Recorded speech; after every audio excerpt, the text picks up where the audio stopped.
আসসালামু আলাইকুম। Kohinoor blog and cook চ্যানেলের পক্ষ থেকে আপনাদেরকে জানাই স্বাগতম। দেশ ও দেশের বাইরে যে যেখান থেকে আমার ভিডিওটি দেখছেন সবাই ভালো আছেন। আল্লাহর রহমতে আমরাও ভালো আছি। স্কিপ না করে পুরো ভিডিওটি দেখবেন, আশা করি আপনাদের ভালো লাগবে। আজকে আরও একটি ভিডিও নিয়ে আসলাম, বেবি ফ্রক। এই ফ্রকের ডিজাইনটি আপনাদের সাথে শেয়ার করলাম। যদি ভালো লেগে থাকে অবশ্যই আমার চ্যানেলটি সাবস্ক্রাইব করবেন। যারা অলরেডি সাবস্ক্রাইব করেছেন তাদেরকে অসংখ্য অসংখ্য ধন্যবাদ। আমি এখানে একটি সিম্পলের মধ্যে একটি ডিজাইন শেয়ার করব। এটা একটি বেবি ফ্রক বানিয়েছি। বেক্সি বয়েল কাপড় দিয়ে বানিয়েছি। কাপড়টি খুব ভালো মানের, খুব সফট হয়। এটার দাম গজ পরে 120 থেকে 200 টাকার হয়। বাচ্চার জন্য খুব আরামদায়ক হবে। যারা এই কাপড় দিয়ে জামা বানায় বাচ্চাদের পরাচ্ছে তারা ভালো করে জানে, অনেক সফট, পরতে খুব আরাম পাবে বাবুরা। আমি এখানে 5টি পাপড়ি দিয়ে ফুলটি এঁকে নিচ্ছি। কলমটি হচ্ছে একটি সাইন পেন।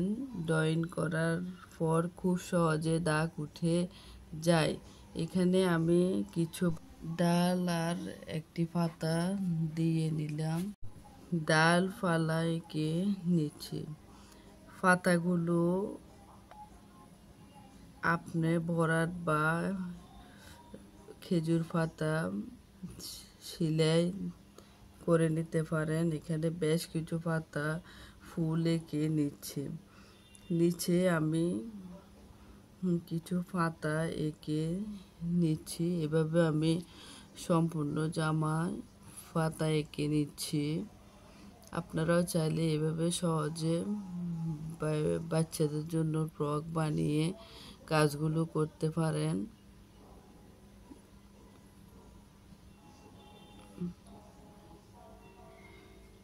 ভিডিওটি বড় হয়ে যাবে, এজন্য আমি কিছু স্কিপ করে ফেললাম। এর আগেও আমি এভাবে পাতা এঁকে 2টা জামা বানাইছিলাম। এগুলো দেখে বলল আমাকে ওই ডিজাইনের মধ্যে 3টে জামা করে দিতে। একটা আপনাদের সাথে শেয়ার করলাম, পরে আরগুলো শেয়ার করব ইনশাল্লাহ পরের ভিডিওতে। এটা আর দেখালাম না। নিচেও আমি কিছু দাগ টেনে পাতা এঁকে নিলাম। এভাবে আমি সম্পূর্ণ জামাটির ডিজাইন এঁকে নিলাম।